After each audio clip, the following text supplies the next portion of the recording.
All right, this is episode 5 of the Bedroom ProgCast. And we're going to talk about some stuff and maybe some other stuff. What's up, Josh? How are you doing? Hey, man. I'm good. Stuff. Lots of stuff going on. Yeah, you like my intros, don't you? I do. I like your intros. I like your outros. Wow. It's everything in between that I'm kind of iffy about.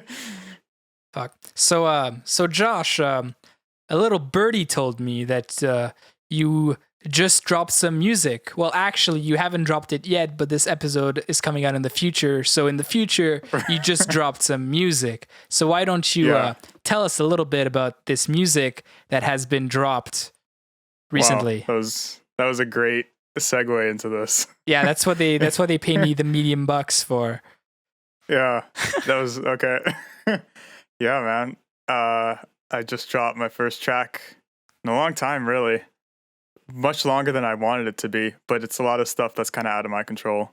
For sure. And budget stuff, which, I don't think a lot of people realize how expensive it is to like track real drums and to have it professionally mixed and mastered. It's especially with like no funding. It's a lot, man. Yeah, it's cash, especially when like you're outsourcing like a lot of it. Like the only reason I keep my costs down is because I'm the one that's working the hardest. But like when you're but when you have the budget and like you involve like all these A-list producers and engineers, like it adds up, obviously. But it's good that you're doing it because in the end, like it makes the product that much better, obviously. Yeah, for sure. This track to me is like where I want. I don't know if anyone doesn't know, but I have a project called Victoria, and this is like where I want the sound of Victoria to go. Right. Which it was mixed by Simon Grove of Pliny. And he's mixed a bunch of stuff, but he is. Yeah, he's mixed a bunch of great stuff lately. He's been really hitting the big guys lately. Like he mixed Protest recently, which is probably, I think that might be one of the biggest bands he's mixed, other than like the Pliny and Interval squad. But yeah, he's gonna be an A-list guy very soon, if not already. His sounds just like it's what I hear in my own head, but I obviously don't have the skills to get it. So this is why I hire someone like him, and he just finds it for me. Yeah, what's funny though is that like he after we mixed it and everything, he was like, yeah, all the guitar tones are like what I like. And I was like, yeah, because you're the one who influenced me to make those guitar tones. Perfect. It's like it's a cyclical. So how did you do guitar tones? Let's get into that aspect of the song, because you tracked live drums with Matt, but then you kind of did your own thing afterwards, or because I know there's like a live session involved, but I know you also kind of like retracked stuff afterwards. So how does that work that? Yeah, the way we do it, well, I obviously can't, not obviously, but I don't track all the guitars there. Right, because it would just cost a ton of money. Yeah. And I don't love the idea of just sitting there and tracking all the parts. Yeah, and you same thing for me. Like we get the guitar tracking thing. Like it's very effective for you and I to not track guitars with someone else because we have that part down. If anything, we have that part down. So it makes sense for you to like want to do that stuff yourself. Save a couple bucks there. Right. Yeah. So what happened with how all these videos have been, I guess spoiler, there's also going to be a video. But the way these like sessions have gone with like Kepler and Iris and this one is we record one full take, and then afterwards I'll add more guitars to really, I'll double track stuff. I'll like add harmonies. I'll add all that kind of stuff at home, because it just makes it makes way more financial sense to do that. And it lets me like gives me a break from the session and like lets me think about how I really want parts to go. Sometimes I'll add parts or I'll take away parts. Like in the new track, there's like some parts that are now there that weren't there when we were recording it in the video. Right. So you have like a kind of boneless session with like with some extra parts, but you still like keep producing the track after the meat is added to the session. Yeah, like and what's cool about that too is that like it influences what parts come next. What do you mean? Right, so like whatever we tracked at the studio will influence whatever parts I track afterwards. Right, of course. You know, because now we have I have drums, like amazing sounding drums from the studio now in my session. I have all the guitar parts or the one single take guitar part in my session. And then from there I can decide what would work best now that I know what these other parts sound like. Of course.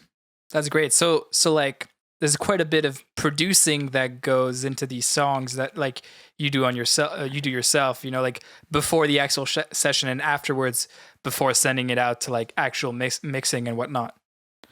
Yeah, I mean that's like all the prog stuff, right? Right, but I mean like you're doing that stuff yourself. Yeah, like that's something that you have the control of. All the synth stuff.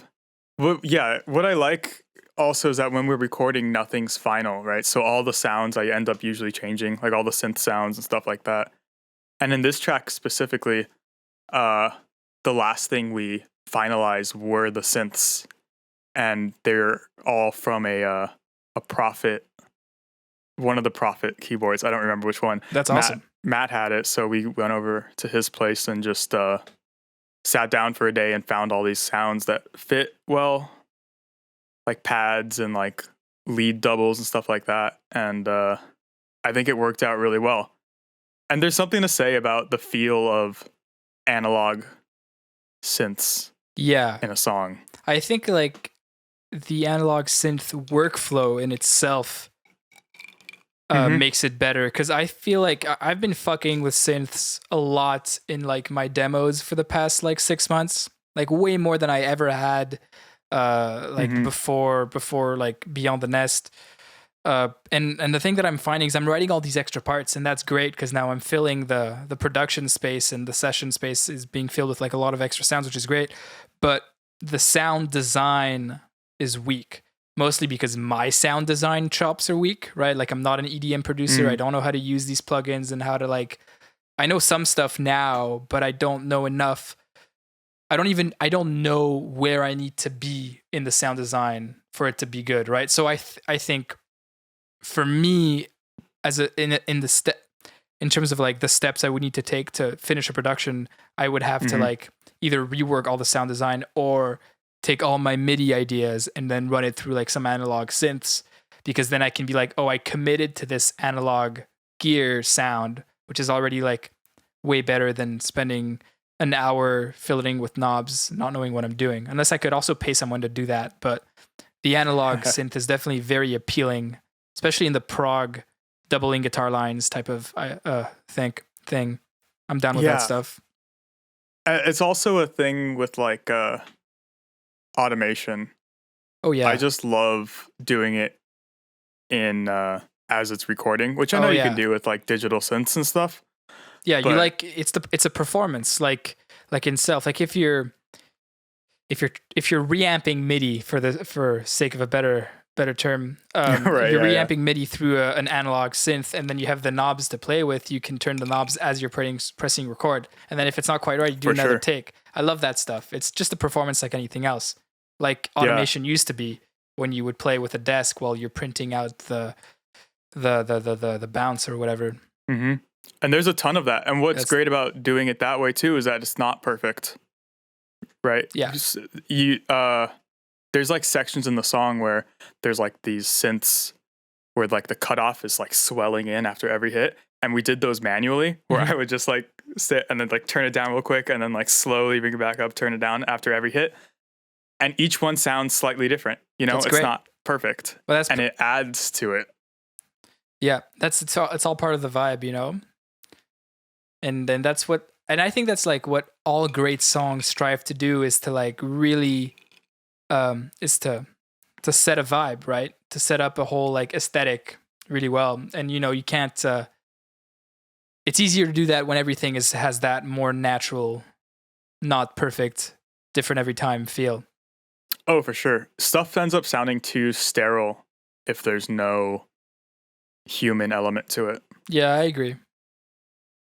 I mean, obviously, like really good EDM producers and like guys who do it all the time can like, they know how to work around their digital equipment to get it to sound of course, good. but that's in itself a different aesthetic, right? Yeah. So like, but someone like me, I can't do it without actually adding a human element. Right, I get you. Or human mistakes, Oh, it definitely sounds great. But yeah, what we were talking about guitars though. Oh, I know. Yeah, so you went home and you tracked all the guitars. Like, what's the process? Like, you just kind of sit in your room with the Fractal and get it done? Yeah, so this one I used some Fractal and a lot of the Neural DSP, which this is the first thing I've ever actually recorded with Neural DSP. Right. This is before I had the endorsement, so I only had the Abasi one. Right. Which, I mean, it sounds great, yeah, for sure. and it actually fit the parts really, really well. But yeah, so I'll get home after we've done the session, and I'll think about like which parts do I want to sound bigger.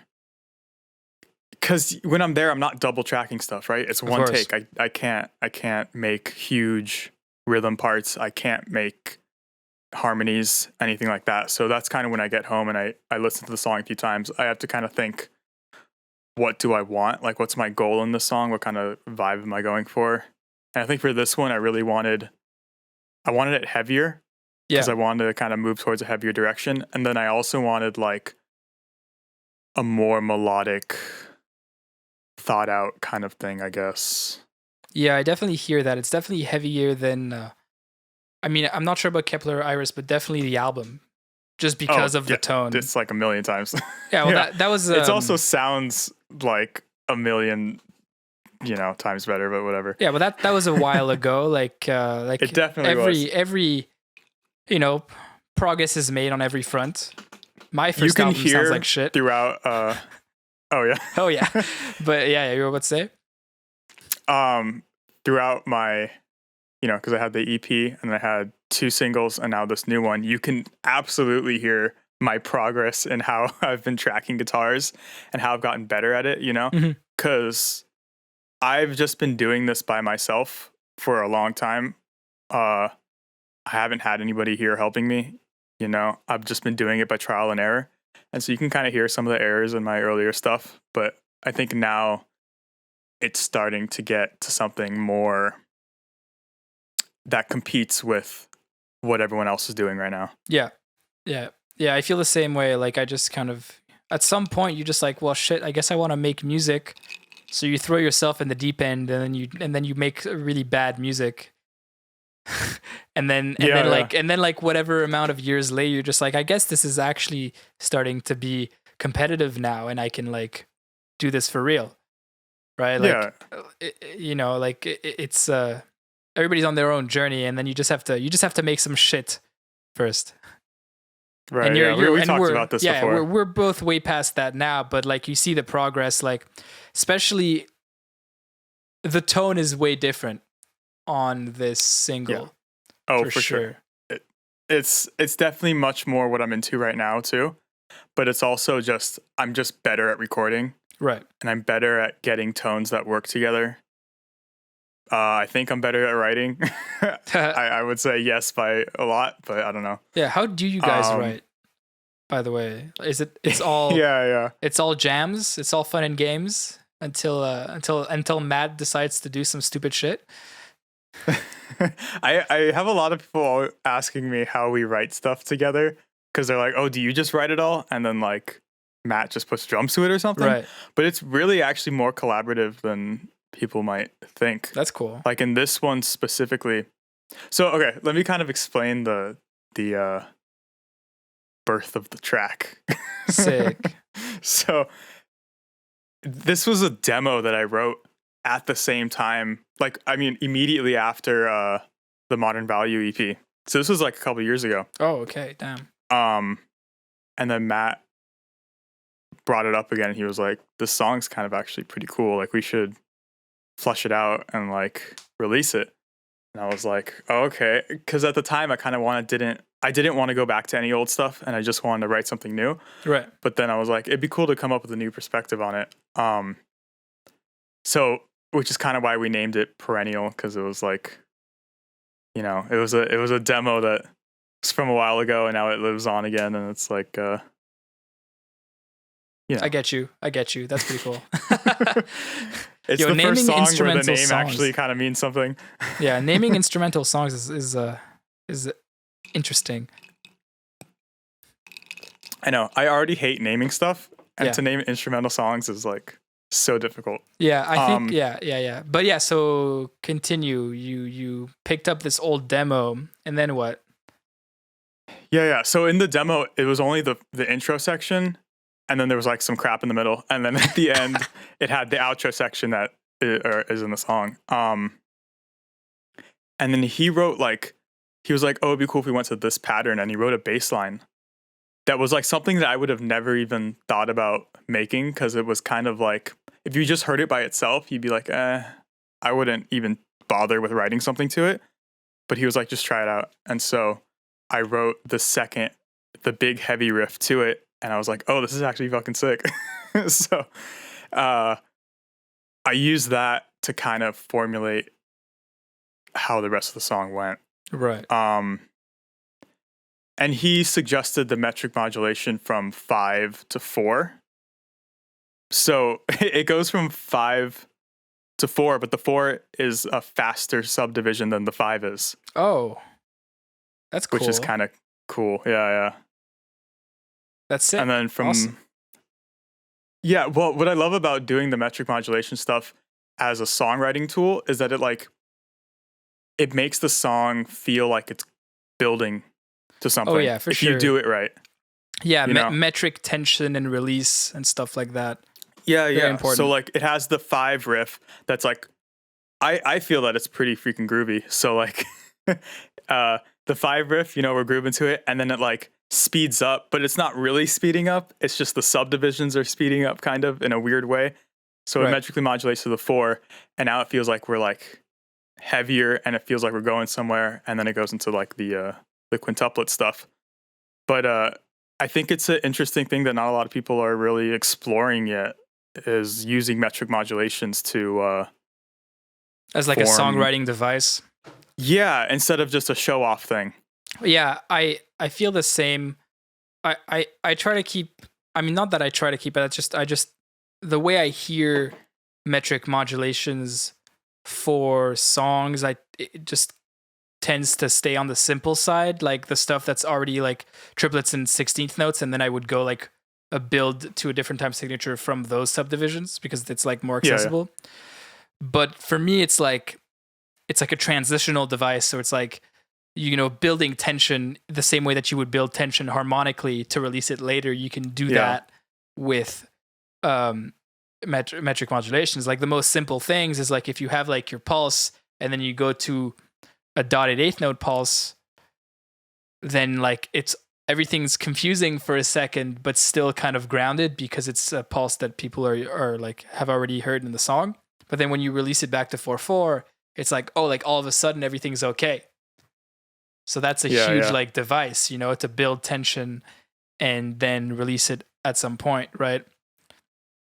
Yeah, for sure. And the prog genre definitely lets you explore that more so than you would be able to in other genres, which is too bad. Yeah, I mean, I've heard some stuff recently in some poppier stuff where I'm just like, ooh, they just did this metric thing. I'm just like, oh man, like I'm going to steal that. But in like a tasteful way. But I think it's the way you use it, right? Like if you do an intro and then you go to a different time, like I think that's fair game, right? I think what's kind of like not chill in more accessible music is when you purposefully make it not accessible. right? Which is what the prog metric modulation does, right? Except you slow it down. But if it's more about subverting expectations, the way you do it, I think it's is fair game, right? Like if you're just trying to set up the listener to expect something and then you go somewhere else, depending what that somewhere else is, it could still be very accessible to the ear. Obviously the stuff that you're doing is not that, but it's like really, really sick from like a prog perspective.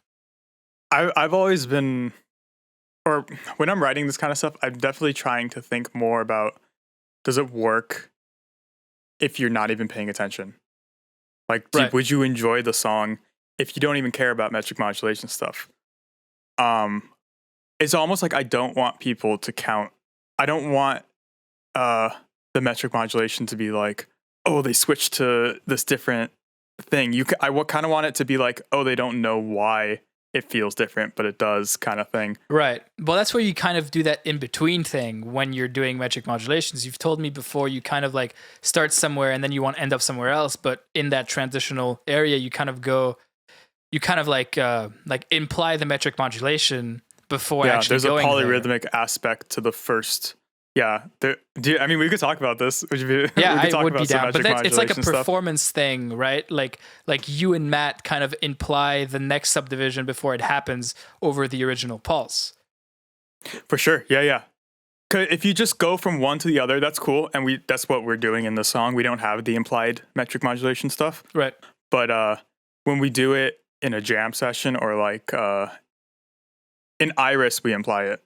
Yeah, but there's like the transition period between the first time signature and the next time signature.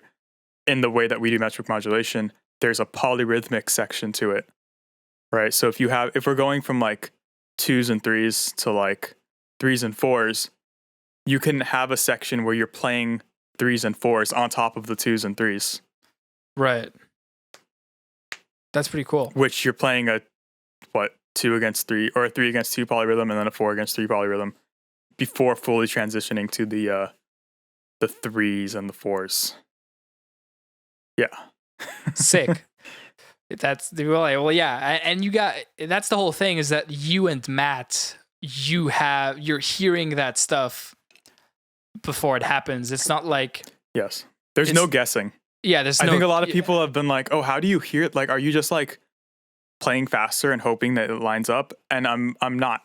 It's actually like you just do it so many times that you can feel both pulses at the same time, both subdivisions at the same time. It's like you can hear like a 3 against 4 or a 4 against 3 polyrhythm without even really thinking about it. Exactly. You can just feel them on top of each other. You're just so exposed to that stuff that by now you kind of hear it as it's just there for you to choose to play it. Right. You and Matt obviously have so much experience playing that stuff that now it's just kind of obvious. You're just like, oh, I guess we're doing that. Are we fully going there? Oh, we're not fully going there. Oh, now we're there. Yeah. Right. Like when Matt does it, if we're just jamming and he'll go to one, I'm usually able to hear it.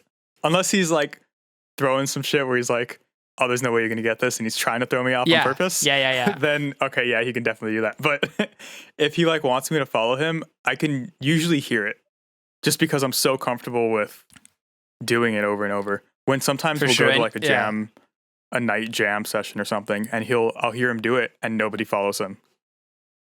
Yeah, well, he's also such a strong player that anything that he wants implied, he knows how to make people feel what he wants.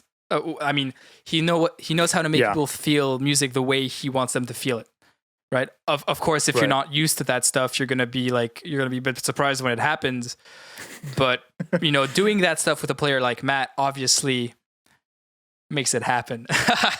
Like, I don't think I've ever played with another drummer where I feel so comfortable in odd time, or I feel so comfortable playing this complex stuff. Because he like forces you. I don't know how he does it. He's just so strong in his accents, and he's always freaking perfectly in time, which is insane. Yeah. Or he's able to actually, I don't want to say perfectly in time because that's not always what he's trying to do. It's like a groove thing. Mm-hmm. He's able to groove so well in odd time that like anyone can feel it. Yeah, as long as you're kind of already used to it a little bit. Yeah, for sure. I mean, I've talked to this with a lot of people about Matt's playing and like what it is about his playing that makes you go, shit, like what the fuck was that? In terms, even when he's playing the most simple things, and it's just the way he swings, right? Like the way he's swinging his pocket, you know, his eighth note, the way he's feeling his upbeats. It's all very purposeful. None of it's like, it's not gridded, it's not perfect, but it's all like exactly the way he wants. Right. You know? Which is why he's very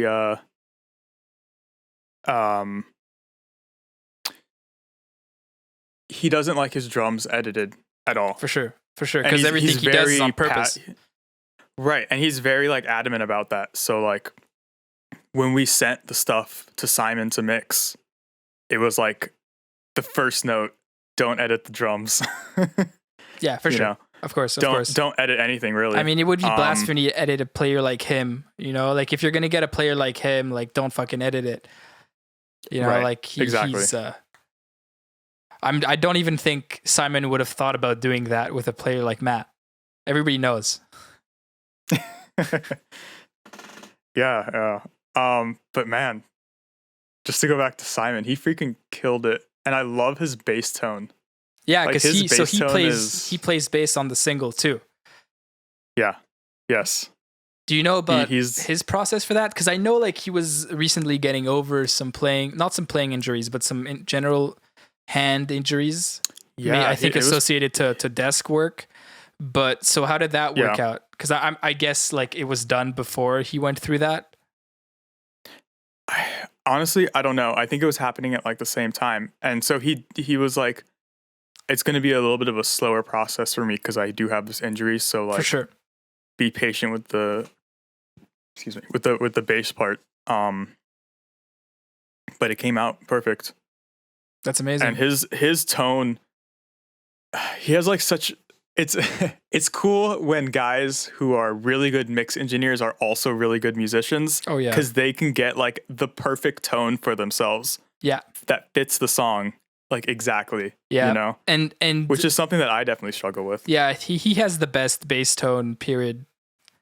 You know, he's like in this weird middle ground where it's like prog, obviously, but he has this kind of like, it's like almost fusion-esque mid-range, but not 80s fusion, you know, and not like cheesy nasally bass mid-range, but very modern bass mid-range. I'm a huge fan of the way he like does his tone. I would love to like learn more about it, but he's not making that sort of content. But whatever he's doing, it's amazing, and I'm sure. And he's also got really, really nice instruments, and he's an amazing player. So it all feeds into that. Yeah, for sure.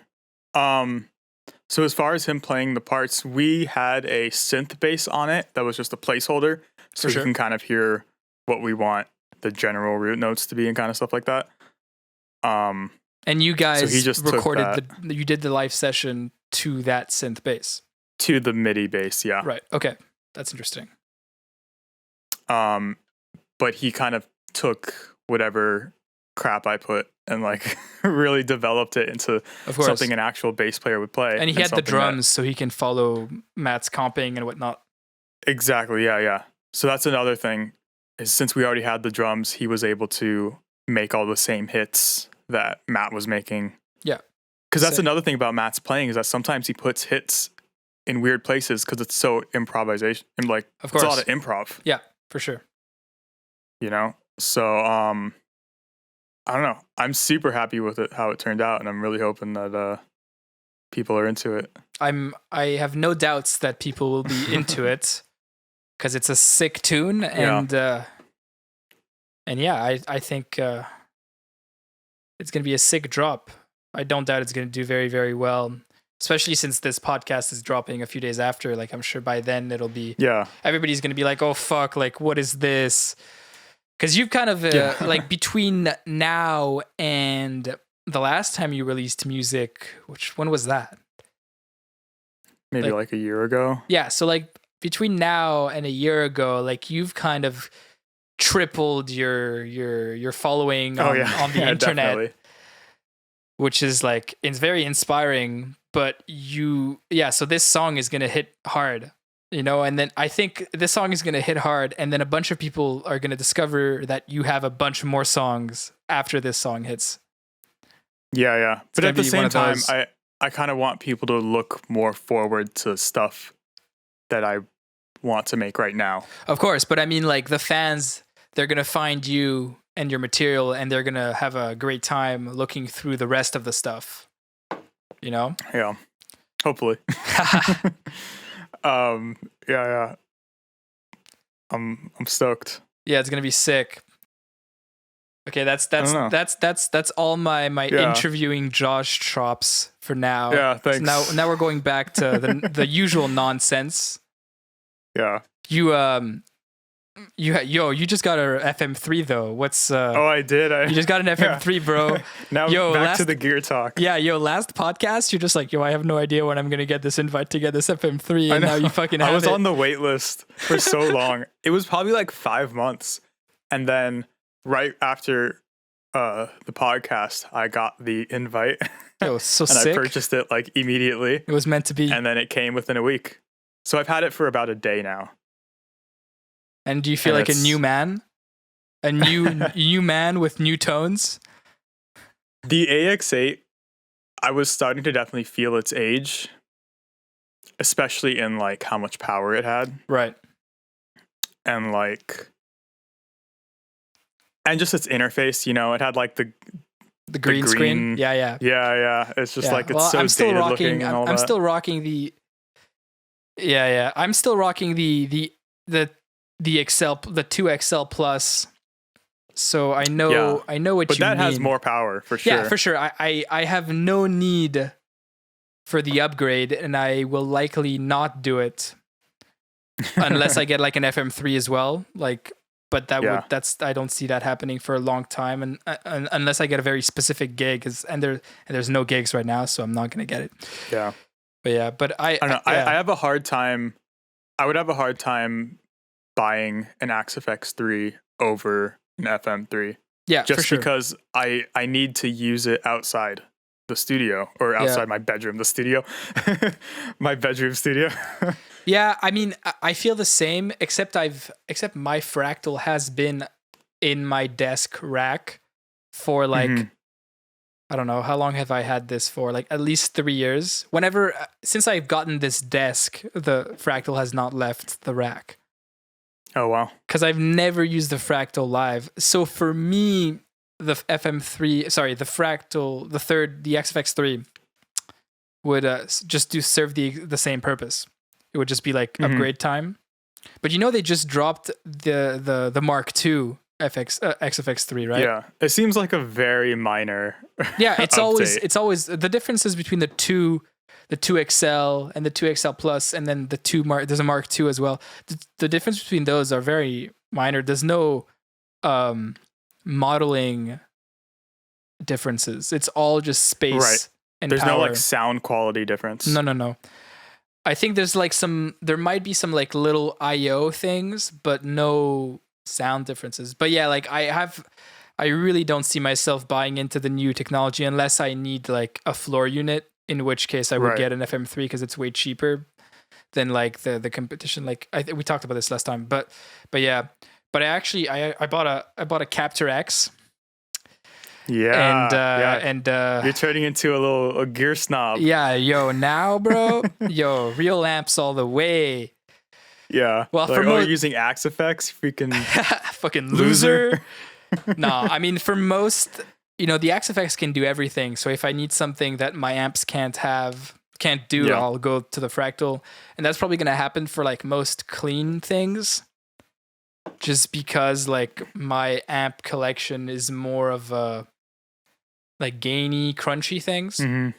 But yeah, like so like we said last episode, like I just got this Friedman PT20, and now I have the Captor X, and now that's all I want to use for everything. That's all I want, and it's fucking awesome to be able to use real amps again in like and capture them in a competitive professional way, because like in my living situations currently, it would be stupid to ever like mic amps, especially for something that I need to do on the daily. Like if I want to mic amp one day for fun, like sure, but in terms of the day-to-day work I have to do, there's no chance I would ever mic an amp. I also don't do that because I think my ear just isn't good enough to get good mic'd guitar tones. Yeah, that's the thing. I mean, I've mic'd a few cabs, and I used to like. I've definitely done it, and I don't feel that mystified by the act of getting a proper mic'd up tone. I think it's like not that bad. But then again, all the IRs I have are amazing right away, so I have no need for that stuff. You know, right. And I'm also definitely. But I'm sure you said that about the Axe Effects amp models too. Yeah, but I mean, well, here's the funny thing. So I've never gotten along with the Friedman model on the Fractal. It never worked for me. And I know so many people that like that's their go-to, but I could never get it to feel the way I want it to feel. Like there was always some weird fizz or some weird mid-range that I couldn't get rid of on that model. But now I have the real amp. Right. And is it like even close? It's well, so here's the thing, like already we're comparing two different things, because I'm talking about the BE100 Fractal model, and I have the PT20, which is supposed to be a smaller version of the BE100. Right? But there's some inconsistencies there, because I also tried the JJ20 at NAMM, which is also supposed to be a mini BE, and those two amps were very different. And the JJ had that fizz that I didn't like. Okay. So I think the PT20 like has this very open character that I very much enjoy, that I cannot get from the Friedman models on the Fractal. So this isn't me saying that like Fractal is bad and real amps are good. This is just saying that this works for me better than the Fractal situation did, right? Yeah. Like this is a very specific example. And actually, like when I went to go try a bunch of amps at NAMM, there was that one day I didn't do any camera work. I like took my guitar in and I just tried as many amps as I could on the show floor. It was a great day, best day ever. But I went to the Friedman booth, who had this like a soundproof room with like all their amps set up on a switcher. You plug in and then you can try like 25 amps. It was crazy. And I tried all the amps, and the PT20 was the one.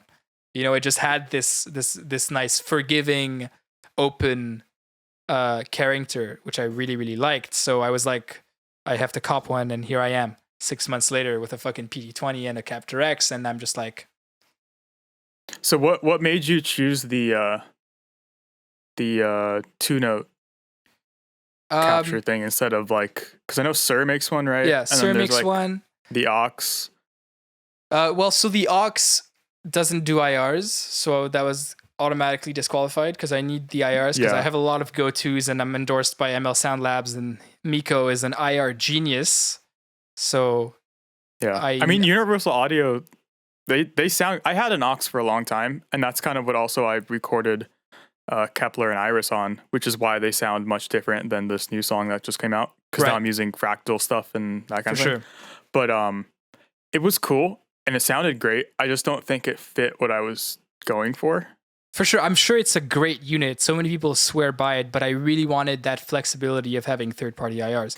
But so going to like, then there's the Boss tube amp expander, and that one had too many features and it was too expensive, so I was like, fuck that. And apparently it does some weird digital power amp modeling, and that's the reason why it's like a variable load type of box. So I was kind of like not down with that. And then Sir has been ghosting my emails, so I didn't get a Sir reactive load. But now I have a Capture X, and it's very, very good. And as I understand it, it's a lot more flexible than the Sir reactive load. So I'm very happy with my purchase. But I'm sure it's a great unit as well. Yeah. I mean, do you notice that if you think you had both and you had the same IR loaded in both, could you tell a difference? That'd be an interesting experiment.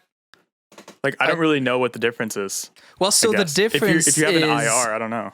So the difference is that the way your amp, the way the load box takes your amp's load is different, right? Oh yeah, right. So like when you plug your amp into a specific cab, a specific wattage and ohmage, your amp sees a different load, right? And then reacts accordingly, which is why ohmage mismatching changes the way your amp reacts. So what I understand is that load boxes are a fixed load. So your amp sees the same load, whatever cab IR you're using, right? So that's weird. So your amp sees the same load regardless of what cab you're modeling. So, but in real life, the load is different every time you switch the cab, real life cabs. So on paper, the captor is a reactive load, so it changes the load, but I don't know if it does that with the IRs or if that's just like a cab thing. I might be completely wrong about this. Does it have its own interface thing where they have their own cabs that and SIR does as well, but I think SIR's is a bit more simple. SIR's is kind of just like, here's IRs and you could like set your own, but this one has like a bunch of different other stuff, which is really cool. How would they know what to change it to with custom IRs? I don't know, and that's why the tube amp the tube amp expander by Boss is interesting, because it has like a bunch of different load settings. Right, so you can change it yourself. Yeah, so you have like a load for like a 112, like a 212, like American, British, like those types of load differences. But like I said, like I'm not extensively well read on the subject. I just understand that that's where the differences lie. But actually, just to get back to that point, the actual reason why I got the captor is because the IO is way better than the SIR. I can do stereo things. I can run the IR signal and the dry signal like separate for my interface, so I can track an amp version only and it's both XLR, or I can send stereo to front of house and have like stereo of reverbs from one amp. Right. So so you can track just the amp and then add the IR later.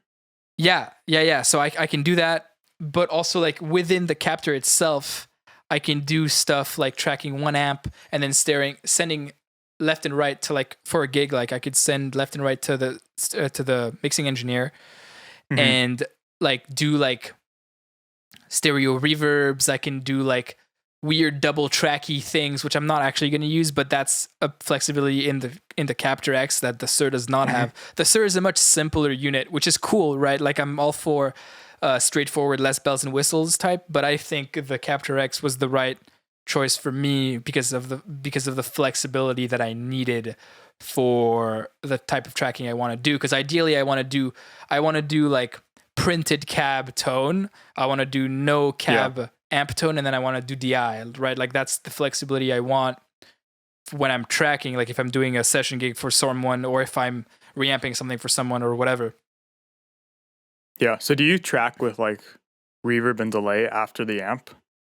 Or how does that work? Well, you can do that in the captor. I can add reverb in the captor, like very high end reverb modeling inside the captor.